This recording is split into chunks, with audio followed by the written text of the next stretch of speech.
Hello guys, welcome to another video. Today we are working on this Frigidaire microwave. We have the problem that it keeps burning the fuse on this unit, and we have replaced the fuse once and it kept doing it. So we just figured out right now that the problem we're gonna have is gonna be with our door switches. So we're gonna start taking everything apart and replace the door switches. If the door switches, one of them is not working the way it's supposed to be, it could be working on the opposite way every time you close the door. And when you put start, it can create that section pretty much that can kind of make like a small shorter and burn the fuse on top. So like I said, we replaced the fuse once, and by the second time we opened it up, and that's when we realized that the switches needed to be replaced.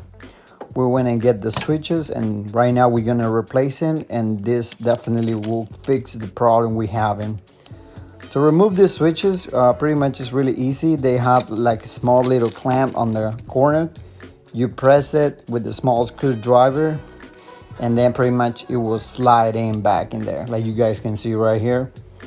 We just gotta give a little bit pressure on it, that way the click that hold the switch, it will get it. And to get it out, you press that clip and pretty much you pull the switch out. So once we remove the switches, we noticed that there was two switches that they were bad, but it's always recommendable for you guys to replace all three of the switches, because a lot of time if you pretty much just replace one of them, the next time you might have the same problem, and it's probably is because the other one needs to be replaced. So I would recommend that if you're replacing one of them, might as well just replace all three switches. That way pretty much you will not have any problems anytime soon. This is the new fuse we're going to be using. Most like it, the switches sometimes they go bad because of all the oil that pretty much it creates whenever it's cooking. So that's why we definitely recommend to replace the filters underneath the microwave.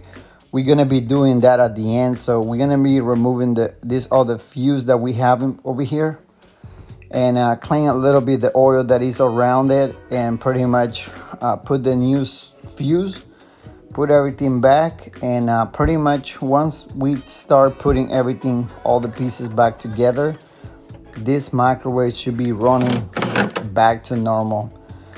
Pretty much before I posted this video, definitely we did wait to post it. We wanted to make sure that the switches was gonna correct the issue, and yes, it did. The customer didn't call back anymore. They were having problems with the microwave. And the switches definitely correct the issue. So if you're having the problem that the microwave keeps burning the fuse, pretty much is gonna be those door switches. I hope this video is definitely help you guys. If you have any question, you can always leave your comment below, and also don't forget to like this video and subscribe. That way I can be pretty much putting more videos that it can help you guys. And like you guys can see, this is pretty much the end of the repair. We're replacing the filters. That way pretty much no oil will be building up on top. Thank you guys. I hope you have a good one. Have a great day.